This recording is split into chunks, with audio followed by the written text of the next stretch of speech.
Baiklah, di sini kami akan menampilkan video yang berjudul Memahami Undang-Undang Kesehatan dan Keperawatan dari kelompok 6 yang beranggota saya Gita Reviani, ada Carina Ayu, ada Dio Basandewo, ada Dwinda Rara Olva, dan Muhammad Zahri, dan yang terakhir Sofia Husnul. Selamat menyaksikan.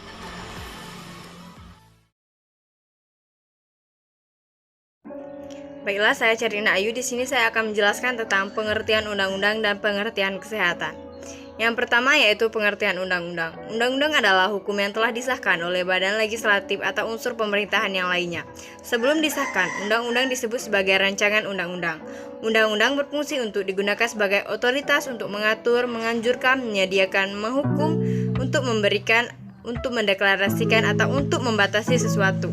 Yang kedua yaitu kesehatan. Kesehatan adalah keadaan sehat baik fisik, mental, spiritual maupun sosial yang memungkinkan setiap orang untuk hidup produktif secara sosial maupun ekonomi. Tenaga kesehatan adalah setiap orang yang mengabdikan diri dalam bidang kesehatan serta memiliki pengetahuan atau keterampilan melalui pendidikan di bidang kesehatan yang untuk jenis tertentu memerlukan kewenangan untuk melakukan upaya kesehatan. Assalamualaikum warahmatullahi wabarakatuh. Perkenalkan nama saya Dio Basandewo. Di sini saya menjelaskan tentang sejarah disahkannya Undang-Undang Keperawatan Indonesia. Yang pertama, pada tahap ini keperawatan mengacu pada hal gaib, mistik, modern insting, dan pengabdian keagamaan. Kemudian pada tahun 1854 muncul the first modern insting. Pada tahun 1983 keperawatan sebagai profesi. Undang-Undang Nomor 23 Tahun 1992 tentang Kesehatan, kemudian diperbarui menjadi Undang-Undang Nomor 36 Tahun 2009 tentang Kesehatan. Undang-Undang Nomor 36 Tahun 2009 merupakan undang-undang yang banyak memberi kesempatan bagi perkembangan keperawatan, termasuk praktik keperawatan profesional, karena dalam undang-undang ini dinyatakan tentang standar praktik, hak-hak pasien, kewenangan maupun perlindungan hukum bagi profesi kesehatan termasuk keperawatan. Yang ketiga, Kemenkes nomor 647 tahun 2000, Kemenkes nomor 1239 tahun 2001, kemudian diperbarui menjadi Permenkes nomor 148 tahun 2010 tentang izin dan penyelenggaraan praktik keperawatan. Permenkes nomor 1796 tahun 2011 tentang registrasi tenaga kesehatan, Permenkes nomor 17 tahun 2013 tentang registrasi tentang izin praktik keperawatan. Setelah itu pada tanggal 25 September 2014 disahkan Undang-Undang Tenaga Kesehatan dan Undang-Undang Keperawatan nomor 38 tahun 2014. Pasal 5 ayat 1 dan Pasal 20 ayat 1 Undang-Undang Dasar 1945 dengan persetujuan Dewan Perwakilan Rakyat Republik Indonesia memutuskan dan menetapkan Undang-Undang tentang Kesehatan. Pada Pasal 1 dalam Undang-Undang ini yang dimaksud adalah kesehatan adalah keadaan sejahtera dari badan, jiwa, dan sosial yang memungkinkan setiap orang hidup produktif secara sosial dan ekonomi. Ada juga upaya kesehatan di mana setiap kegiatan untuk memelihara dan meningkatkan kesehatan yang dilakukan oleh pemerintah atau masyarakat. Selanjutnya ada tenaga kesehatan, yaitu setiap orang yang mengabdikan diri dalam bidang kesehatan serta memiliki pengetahuan atau keterampilan melalui pendidikan di bidang kesehatan untuk jenis tertentu. Ada juga sarana kesehatan, yaitu di mana tempat yang digunakan untuk menyelenggarakan upaya kesehatan. Selanjutnya ada transplantasi, adalah rangkaian tindakan medis untuk memindahkan organ atau jaringan tubuh manusia yang berasal dari tubuh orang lain atau tubuh sendiri dalam rangka pengobatan untuk menggantikan organ atau jaringan tubuh yang tidak berfungsi dengan baik. Selanjutnya itu ada implan, adalah bahan berupa obat atau kesehatan yang ditanamkan ke dalam jaringan tubuh untuk tujuan pemeliharaan kesehatan, pencegahan dan penyembuhan penyakit, pemulihan kesehatan atau untuk kosmetik. Selanjutnya itu ada pengobatan tradisional. Pengobatan tradisional di mana pengobatan atau perawatan dengan cara obat dan pengobatannya yang mengacu kepada pengalaman dan keterampilan turun-temurun dan diterapkan sesuai dengan norma yang berlaku dalam masyarakat. Kesehatan matra adalah upaya kesehatan yang dilakukan untuk meningkatkan kemampuan fisik dan mental guna menyesuaikan diri terhadap lingkungan yang berubah secara bermakna, baik lingkungan darat, udara, angkasa, maupun air. Gita Reviani, selanjutnya ada sarana kesehatan. Sarana kesehatan adalah tempat yang digunakan untuk menyelenggarakan upaya kesehatan. Setelah itu ada transplantasi. Transplantasi adalah rangkaian atau tindakan medis untuk memindahkan organ atau jaringan tubuh manusia yang berasal dari tubuh orang lain atau tubuh sendiri dalam rangka pengobatan untuk menggantikan organ dan atau jaringan tubuh manusia yang tidak berfungsi dengan baik. Setelah itu ada implan. Implan adalah berupa bahan atau alat kesehatan. Implan adalah obat atau alat kesehatan yang ditanamkan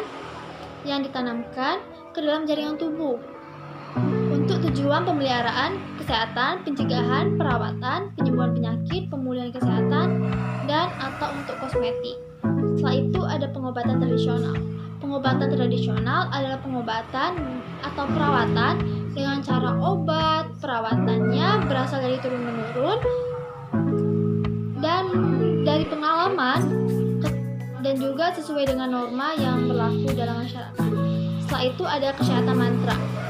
Adalah upaya kesehatan yang dilakukan untuk meningkatkan kemampuan fisik dan mental guna menyesuaikan diri terhadap lingkungan yang berubah secara bermakna, baik lingkungan darat, udara, air, atau yang lainnya. Setelah itu ada sediaan farmasi adalah sediaan obat-obatan, bahan obat tradisional, atau kosmetik. Setelah itu adalah obat tradisional. Obat tradisional adalah bahan atau ramuan yang berasal dari bahan baku berupa tumbuhan, bahan hewan, bahan mineral, sediaan sarian, atau campuran dari bahan. Bismillahirrahmanirrahim. Assalamualaikum warahmatullahi wabarakatuh.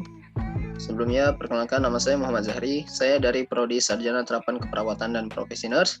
Di sini saya akan melanjutkan penjelasan dari rekan saya tadi, Gita Reviana. Selanjutnya ialah pekerjaan kefarmasian adalah pembuatan termasuk pengendalian mutu sediaan farmasi, pengamanan pengadaan, penyimpanan dan distribusi obat, pengelolaan obat, pelayanan obat atas resep dokter, pelayanan informasi obat, serta pengembangan obat, bahan obat, dan obat tradisional. Selanjutnya, perbekalan kesehatan adalah semua bahan dan peralatan yang diperlukan untuk menyelenggarakan upaya kesehatan. Yang terakhir, jaminan pemeliharaan kesehatan masyarakat adalah suatu cara penyelenggaraan pemeliharaan kesehatan dan paripurna berdasarkan asas usaha bersama dan kekeluargaan yang berkesinambungan dan dengan mutu yang terjamin serta pembiayaan yang dilaksanakan secara praupaya. Selanjutnya ialah bab kedua, asas dan tujuan. Pasal kedua yang berbunyi pembangunan kesehatan diselenggarakan berasaskan peri kemanusiaan yang berdasarkan ketuhanan yang Maha Esa, manfaat, usaha bersama dan kekeluargaan, adil dan merata, peri kehidupan dalam keseimbangan, serta kepercayaan akan kemampuan dan kekuatan sendiri. Pasal yang ketiga berbunyi pembangunan kesehatan bertujuan untuk meningkatkan kesadaran, kemauan, dan kemampuan hidup sehat bagi setiap orang agar terwujud derajat kesehatan masyarakat yang optimal. Bab ketiga ialah hak dan kewajiban. Pasal keempat yang berbunyi, setiap orang mempunyai hak yang sama dalam memperoleh derajat kesehatan yang optimal. Pasal kelima yang berbunyi, setiap orang berkewajiban untuk ikut serta dalam memelihara dan meningkatkan derajat kesehatan perseorangan, keluarga, dan lingkungannya. Bab keempat, tugas dan tanggung jawab. pasal ke-6 yang berbunyi pemerintah bertugas mengatur, membina, dan menyelenggarakan upaya kesehatan. Sekian. Assalamualaikum warahmatullahi wabarakatuh. Baiklah, di sini saya akan melanjutkan bacaan dari Saudara Zahri. Yang pertama ada pasal 7, pemerintah bertugas menyelenggarakan upaya kesehatan yang merata dan terjangkau oleh masyarakat. Pasal 8, pemerintah bertugas menggerakkan peran serta masyarakat dalam menyelenggarakan dan pembiayaan kesehatan dengan memperhatikan fungsi sosial sehingga pelayanan kesehatan bagi masyarakat yang kurang mampu itu tetap terjamin. Yang terakhir itu pasal 9, pemerintah bertanggung jawab untuk meningkatkan derajat kesehatan masyarakat. Dan materi yang terakhir itu ada fungsi undang-undang keperawatan bagi perawat. Yang pertama ada memberikan kerangka untuk menentukan tindakan keperawatan. Yang kedua membedakan tanggung jawab perawat dengan profesi lainnya. Yang ketiga membantu menentukan batas kewenangan tindakan keperawatan mandiri. Dan yang terakhir yaitu membantu mempertahankan standar praktik keperawatan dengan meletakkan posisi perawat memiliki akuntabilitas di bawah hukum. I know that you know if you fall, I